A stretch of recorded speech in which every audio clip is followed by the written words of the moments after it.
Hey guys, welcome back to the Jays With Them podcast. I'm your host Jay, and I'm here today with Chris Goforth over there at 929 The Game, Atlanta Radio, and we appreciate him coming on, talk Falcons football with us, and then the Eagles later. But Coach, I'm sorry, Chris, thank you for coming on the show today. Hey, We appreciate it. hey, Jay, it's always fun to be with you, man. Looking forward to spending a little bit of time, and anytime we can talk Falcons, man, I'm always up for it. So looking forward to it. Right, yeah, definitely.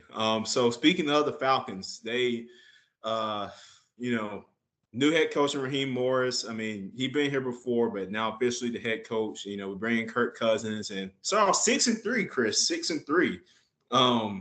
And then the wheels just fell off. So what are your thoughts? On how the season started and then just ended. What's your assessment?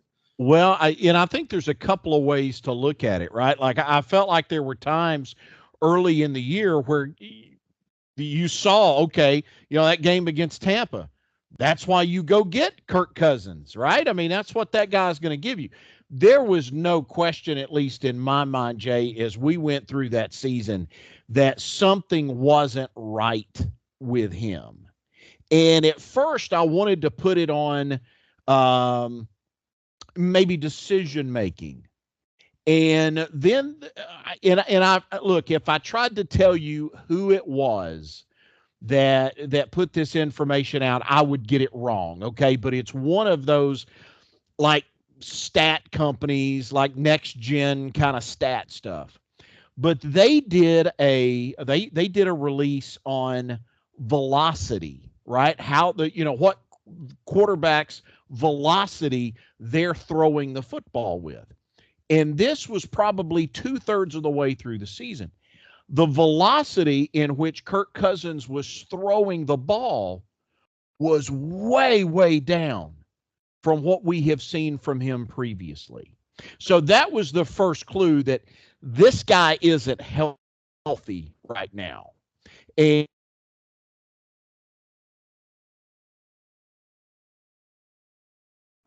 Chris? the decision, Kirk Cousins trusting an arm that just wasn't there. And that was the reason why you saw so many turnovers. There was an interception that he threw in the end zone in that game against the Chargers that Kirk Cousins 2 years ago, that's a touchdown. He threads the needle. There's zip on that ball. It wasn't there, and it ended up being an interception. So I think a lot of the problems, right, going back, the same thing we've been talking about since 2021 with the Falcons has been quarterback play. And I think for a stretch this year, you saw it rear its ugly head again with bad quarterback play. Now, into the season, once Michael Penix got in there, I think you have started to see some things towards the end of the year with Michael Penix that make you feel good about what Michael Penix can be going forward. But I will say this, and I would caution this to the Falcons. I would caution it to Falcons fans. And I did a little thing on the radio Sunday. I was on just a brief moment before the Eagles and Chiefs game.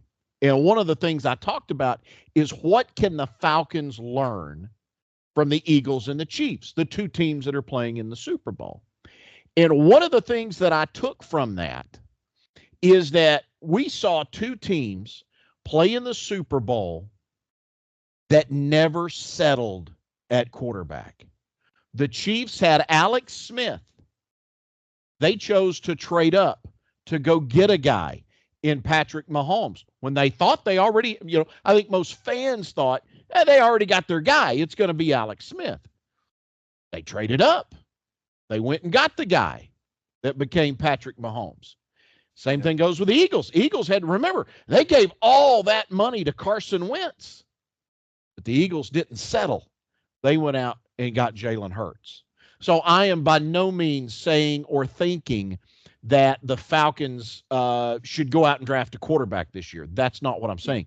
But I think when you start to look at what the Eagles did and what the Chiefs did, it makes a whole lot of sense now when you look back at what Terry Fontenot did last year that caused him so much grief from so much of the fan base.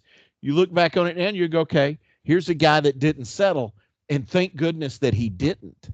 Because if the Falcons would have put all their eggs in the Kirk Cousins basket, how would we be feeling about the Falcons right now today? I think we at least have a little bit of hope in what is to come out of Michael Penix, at least. Yeah, I agree. Michael Penix, man, when he came into that game, when he started his first game, I believe it was against the Giants, man. And now New York, very porous team, but still, he looked good. He was hit the zip he was throwing the football with. I was like, man, this dude can throw. I mean, unfortunately, some drops hurt. Like he had a lot of good passes that were dropped, but overall, like he can rocket the ball in there, and I was very impressed by that and his poise in the pocket. He's a guy. He doesn't get he takes the snap. He's does his reason. Okay, ball's out. Yeah. That's what you like to see in a young quarterback, right? So, yeah, I'm impressed with him, man. I'm excited to see what we can do with him. Yeah, to your point, I mean, I think the one thing you don't want to see is the young quarterback standing back there holding the ball, patting the ball, waiting, trying to decide what to do. He was very decisive. And again, I think there's a lot of things. Wes Durham has called it a hand cannon when he talks about Michael Penix's arm, that it's a hand cannon that guy has. And he does have an unbelievably strong arm. So there's a lot to get into with the Falcons. I think there's a ton of questions about this team. Michael Penix, though, I think you got to start to feel good about where he is, where he may be headed. And I think, 5-6 games into this next season, we're going to have a much better picture of who he is, because by that point, there's going to be enough film on tape. Defensive coordinators around the league will begin to scheme for him and what he does. And at that point, we're going to have a much better understanding of what this guy is and truly what he can do. I think he's going to be good. If he becomes a flop, Jay, we can come back on. I'll come back on. I'll eat the crow. I think he's going to be really good. I do. Yeah. Yeah, I agree. I don't think we'll have to have that conversation. Hopefully not. No, let's hope not. No, but I think he's going to be great. And, I think, Zach Robinson is in his second year of calling plays is going to be even better. He's got a familiarity with Penix, so they have a whole offseason to work on things. So I think that'll be better. The play calling did look suspect at sometimes during the year by Zach, but I mean, so who are some guys that stood out to you personally that had some good years? Good seasons on the Falcons this year. Like offensively, defensively, guys that stood out to you. Yeah, I mean, so obviously, I think we got to start with Bijan. I thought, I thought Bijan he is who we thought he was, right? I mean, we thought that he was going to be great when he come out of Texas. When you draft a guy that high, you expect him to be that guy, and he was. Really impressed with what Drake London is turning into at wide receiver. And man, I thought Darnell Mooney was fantastic this year for Atlanta. And the guy that maybe out of that receiving core, because of Mooney and Drake getting all that attention, the guy that I thought was a really nice offseason pickup for the Falcons was Ray McCloud. Ray McCloud had a really nice year. I like the skill pieces again that the Falcons have. Right. I mean, I think when you talk about those wide receivers, and you talk about obviously Bijan and Tyler Algier at running back, there's some pieces there for a guy like Zach Robinson to be able to get in there and manipulate some things and create some things, and some different ways to be able to use these guys. And that's what I would like to see more of from him. We're going to see, I guess we're going to figure out what Kyle Pitts' future is with this franchise at some point in time. Call it what it is. I don't know any other way to describe him other than a disappointment. And when you talk about a guy that was picked that high in the draft, that had that kind of a rookie season, and I understand that he was hurt in his second year. I get it. And I'll give you the pass for that. But we're to the point now to where we're not seeing Kyle Pitts be what we think he should be. I love the website profootballreference.com. And Yep. if you've never been there, I mean, it's like if you're a football fan, it's like a nasty rabbit hole that you go down, and the next thing you're looking up the stats of the 2003 Raiders for some reason. Like it's like YouTube for me. Once I start, God knows where I end up. But Yeah. when you pull up Kyle Pitts next to his name on profootballreference.com in parentheses or in with the quotation marks around it, it says unicorn, because that's what everybody thought this guy was going to be. Now, again, I think we can talk about they got to do a better job of getting him the ball in the red zone, right? You've got a guy that has that skill set. You have got to find ways to be able to get him the ball in a jump ball situation. He should be a touchdown machine. Now, is that on play calling or is that on Kyle Pitts? That's what has yet to be determined. That's true. That's true. Yeah, that's definitely true. Also, the factor in quarterback play as well. Yep. Over the past couple Oh, of yeah. years, Yeah. Desmond Ridder, Marcus Mariota, you know. But even still, Kirk Cousins for the stretch that we were doing, he was doing good. Kyle Pitts still wasn't really getting involved. So I mean, and then you had some games where he looked decent. Then he had some games where he's stopping mid route. Even I remember one game, Greg Olson was on the call on the Fox broadcast. It's like he didn't know what Kyle Pitts was doing. He's like, and him being a former tight end himself, he's like, I don't know what Kyle Pitts is doing. He just stops. He just stops right there. He's like, oh, it's like, why? It's like keep running, right? So I don't know, man. There's talks of him being traded possibly. Do you think that could happen? You believe that? I would not rule anything out. And the reason why I would say that is because when we start talking about the needs for this team has a lot of needs specifically on the defensive side of the ball, right? I mean, we talk edge, we can talk about the secondary. You may feel like they need to upgrade a piece on the offensive line as well. The Falcons don't have a lot of draft picks. Remember, they lost draft picks in the tampering deal last year. They gave up draft picks in the trade for Matthew Judon. So the Falcons go into this draft, they don't have a ton of draft picks. So the only way to be able to gain some, draft capital, as they like to call it, is to trade some guys. And, maybe he is a guy that they look to move on from. I don't really know what the feeling is about him and how they see him, inside that front office. And they may want to bring, they may want to run it back with him and those wide receivers and Bijan and Tyler. And, there's a decision that's going to have to be made on Drew Dahlman. What do you do at that center position? There is something to be said in the NFL about keeping an offensive line together. This would be the third year this group has been together. But not only keeping them together, but keeping them together now with the same offensive line coach. So, I mean, we'll see what happens there. Obviously, with Michael Penix and a left-handed quarterback, the pressure on Caleb McGarry becomes much greater because now he's the guy protecting the blind side. So I think there's some questions there the Falcons are going to have to answer. But going back to your point, would it surprise me, Jay? I wouldn't be surprised by anything with the Falcons because, again, I think there's needs. They're about $11 million over the cap, according to overthecap.com.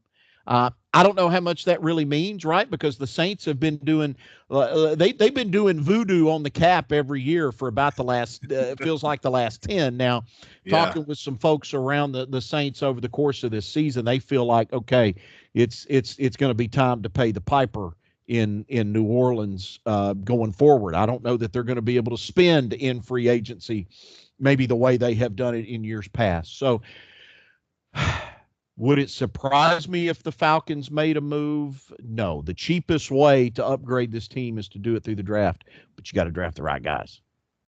Yes, you do. And that will be an interesting conversation to have as we get closer to the draft in April. But for now, yeah, defensively, I think they need to address some things. They fired Jimmy Lake, which is what, a lot of people were wanting them to do. I mean, defense had their moments. They're good moments, they're bad moments. But overall, especially those collapses toward the end of the season were just unacceptable.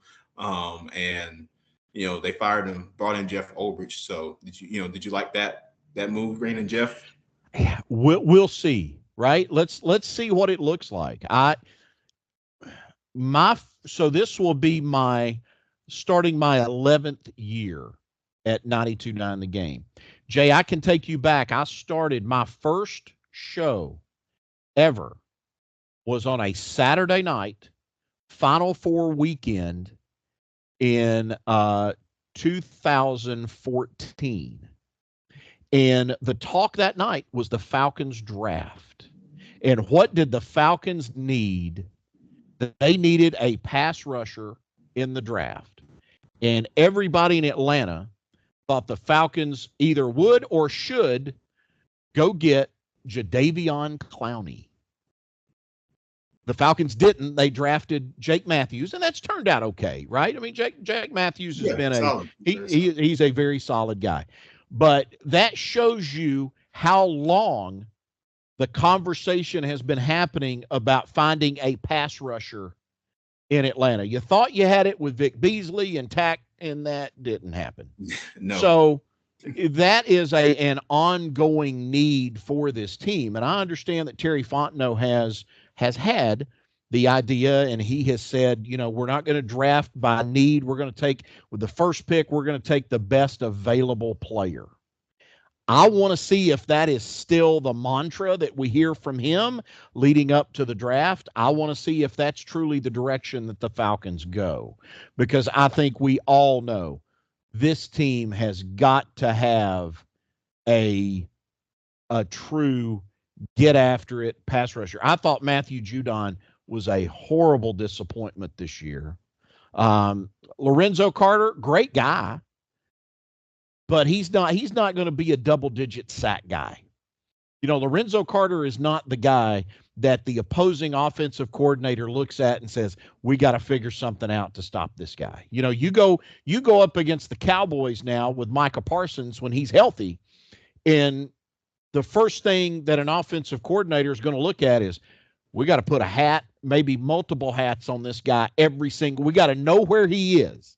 Gerald Riggs, that used to play for the Falcons back in the 80s, Gerald told me the story about when they used to play the Giants, and the Giants had Lawrence Taylor. He's like, Lawrence Taylor keyed everything we did. Where is he? Oh, my gosh. What direction's he coming from? Who's picking him up on the blitz? You had to account for him at all times. And I'm not saying that the Falcons have to go out and find a Lawrence Taylor or a Micah Parsons. It'd be nice, but you need to get a guy that can wreak havoc up front. They don't have that right now. Yeah, they don't have it. Been a long time, like you said, since they had a guy. I think what you could say, John Abraham, probably last consistently. Guy. Yeah. I mean, Vic Beasley had a good year in the Super Bowl year, but it was 1 year. But yeah, you want to talk about consistency. Big John Abraham was probably the last guy that was able to do it and do it consistently for the Falcons. Yeah, so they definitely got to address that. We'll see what they do. We got the 15th pick as it stands right now. We'll see if that changes. But moving on to the Eagles, Chris, you mentioned earlier, of course, they got their Super Bowl win over the Chiefs very convincingly. Just watching that game, man, I mean, I was very shocked that like all of America was. Probably all America was happy as well. The Chiefs lost. I know that. But, so looking at that, man, do you think Eagles can run it back? Do they have can they go back next year? Do you believe? I think one of the hardest things to do in this league is to be able to stay healthy. And especially for the Eagles with that run game, it keys on really two things. Number one, I think the health of the offensive line is going to be huge. And then obviously the health of Saquon Barkley, who was just unbelievable. I mean, I still go back and watch the highlight of him hurdling the guy backwards, right? I mean, that's one of those plays that we're going to watch. Your grandkids are going to be watching that one day, going, "Look at this." So, Right. I think that's what it comes back to. They do have a good young core of players, especially on the defense.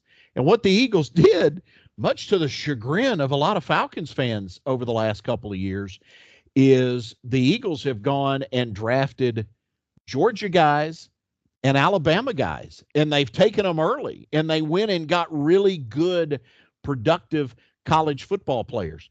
And it's all been within the last, what do you want to say, 4 or 5 years? So Yeah. these guys are all still very early on in their play. Defensively, they should be absolute, just headhunters again defensively. I think with the Eagles offensively, can the offensive line stay healthy?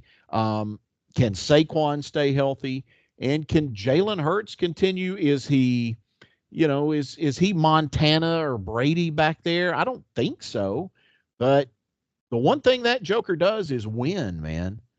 I mean, when you've won, when you're 20 something games over 500 as an NFL starter, there's something to be said for that. And so, look, can Hurts continue to progress and grow? And I like him, by the way. I think he's I know he catches a lot of grief, especially in Philly, but I like him as a player and as a person. So, as bad as I hate to say it, yeah, I think the Eagles can. I think you got to look at them along with the Lions as being the favorites in the NFC going into next year. Yeah, definitely. I think so as well. I think you could even sneak Washington in there. Got to mature a little bit more, but I think overall they can get back. You saw what they did this year. They just overall, but like I said, that run game, that Eagles experience got the better of them in the playoffs. But the question I have now for you, Chris, and I guess this will kind of just wrap us up here, but do you think Jalen Hurts is Jalen Hurts a top 5 quarterback right now in the NFL? Oh gosh. I mean, Mahomes is there. Buffalo, Baltimore, those guys are there. Who am I forgetting? Joe Burrow? I think then you start to get into that.